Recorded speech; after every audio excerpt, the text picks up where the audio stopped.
Oh putain, Evernote sur iPad. T'as envie de te flinguer.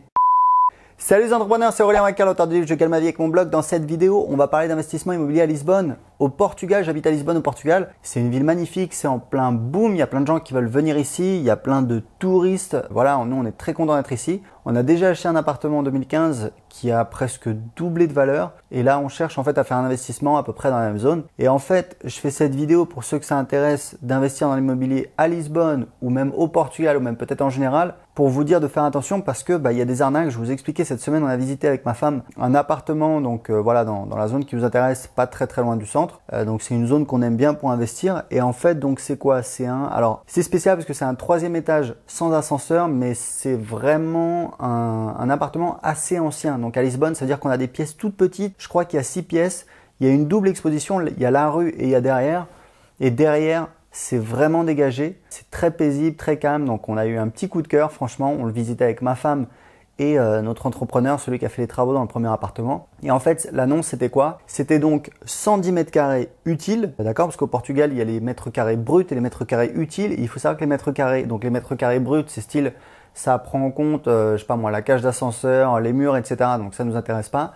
Et les mètres carrés utiles, très souvent c'est bidonné, c'est pas la vraie taille. C'est pour ça qu'avec mon entrepreneur on mesure toujours. Donc il y avait 110 mètres carrés utiles au 3e, et en fait c'était écrit qu'il y avait les combles, il y avait 90 mètres carrés sous les combles, ce qui permettait de faire des chambres en plus. Donc en fait dans l'appartement effectivement il y avait dans une pièce il y avait un trou et il y avait une échelle comme ça qui était posée. Donc on est monté avec mon entrepreneur, c'était assez grand, on a mesuré grosso modo parce que le toit il fait donc ça, donc jusqu'à une hauteur d'à peu près un petit mètre, on a mesuré, voilà, de chaque côté. Donc ça faisait 9 mètres sur 7 mètres, donc ça faisait à peu près 63 mètres, 65 mètres. On a mesuré toutes les pièces dans l'appartement au 3e étage et ça faisait donc 85 mètres carrés. Donc vous voyez qu'on est loin des 110 mètres carrés. Mais en tout cas, l'appartement nous intéressait. On était vraiment motivés. Moi, j'ai eu du mal à m'endormir. J'étais super motivé. Et en fait, ce qu'on a fait, c'est que le lendemain matin, on est allé à la Câmara Municipal. Donc en fait, c'est la mairie de Lisbonne, pour en fait parler un petit peu avec le service d'urbanisme. On n'y était jamais allé, mais pour un petit peu demander voilà ce qui serait possible de faire, parce que notre idée c'est de le louer. Enfin, on avait plusieurs projets, plusieurs idées, mais grosso modo, voilà, idéalement de le diviser à l'intérieur, de faire des divisions et de le louer, et voilà, pour augmenter la rentabilité. Donc on voulait discuter avec eux, savoir si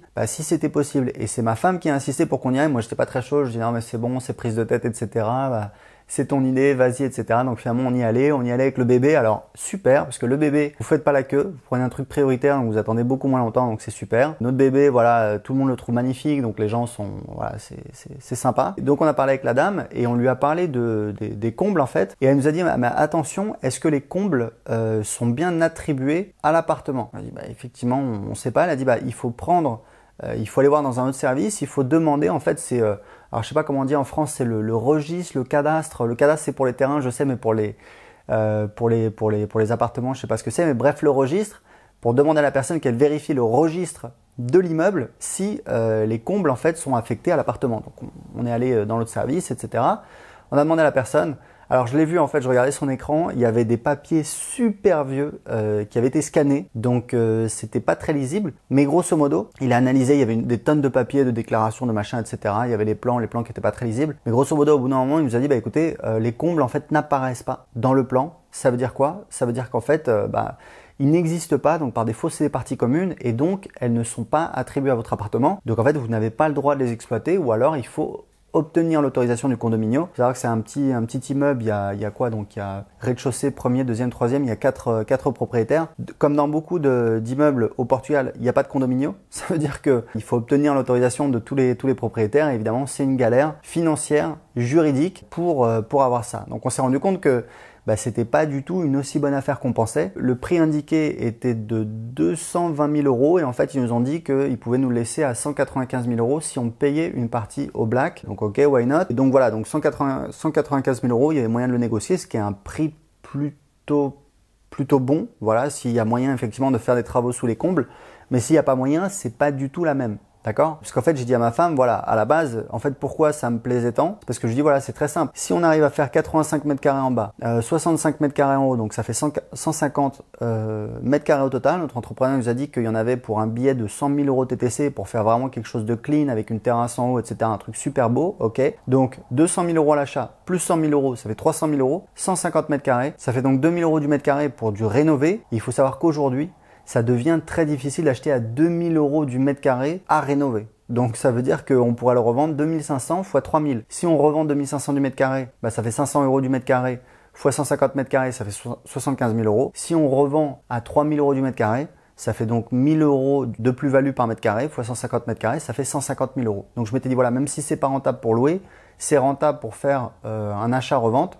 Mais du coup voilà, tous les espoirs se sont envolés en fumée quand on a découvert en fait voilà, l'embrouille. Ce qui est marrant, c'est qu'on a appelé du coup la dame qui nous avait fait visiter, qui n'était pas une agent. Alors c'est pas une agence immobilière, mais j'avais regardé sur internet, j'avais vu qu'elle avait d'autres biens en vente. Donc voilà, c'est pas une agence immobilière, mais visiblement c'est quand même un petit peu son métier. Why not? On l'a appelé et on lui a dit voilà, on est à la Cámara municipale, on a demandé etc. Et on peut pas, voilà, les comptes on peut pas les utiliser. Et elle s'est pas démontée.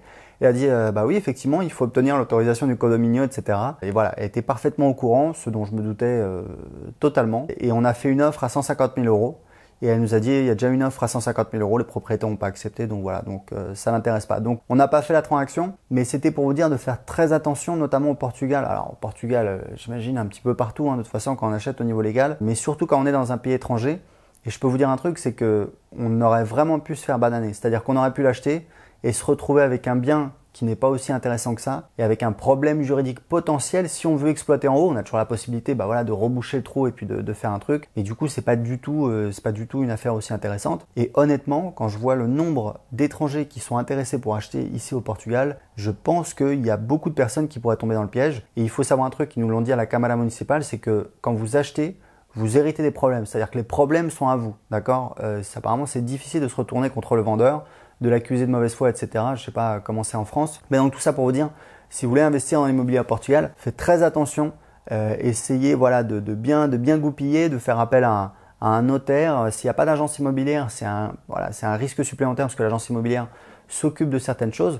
Mais il faut faire très très attention parce qu'il y a des gens qui sont de mauvaise foi, honnêtement. C'est de l'arnaque. Voilà, il n'y a pas d'autre mot. C'est vendre quelque chose pour ce que ce n'est pas. Enfin, moi, c'est pas ma vision de faire du business, mais évidemment on le sait qu'il y a des personnes qui sont comme ça et de temps en temps on peut tomber dans le panneau. Donc voilà, je voulais faire cette vidéo pour vous tenir au courant. Donc voilà, si vous avez des questions, des commentaires, des réactions comme d'habitude en dessous de cette vidéo, je vois passer tous vos commentaires tous les jours et j'apprécie de les voir et j'y réponds dans la mesure du possible. Si vous avez aimé cette vidéo, cliquez sur j'aime je vous rappelle qu'en ce moment je vous offre, l'opération se termine bientôt, je vous offre mon livre Je gagne ma vie avec mon blog.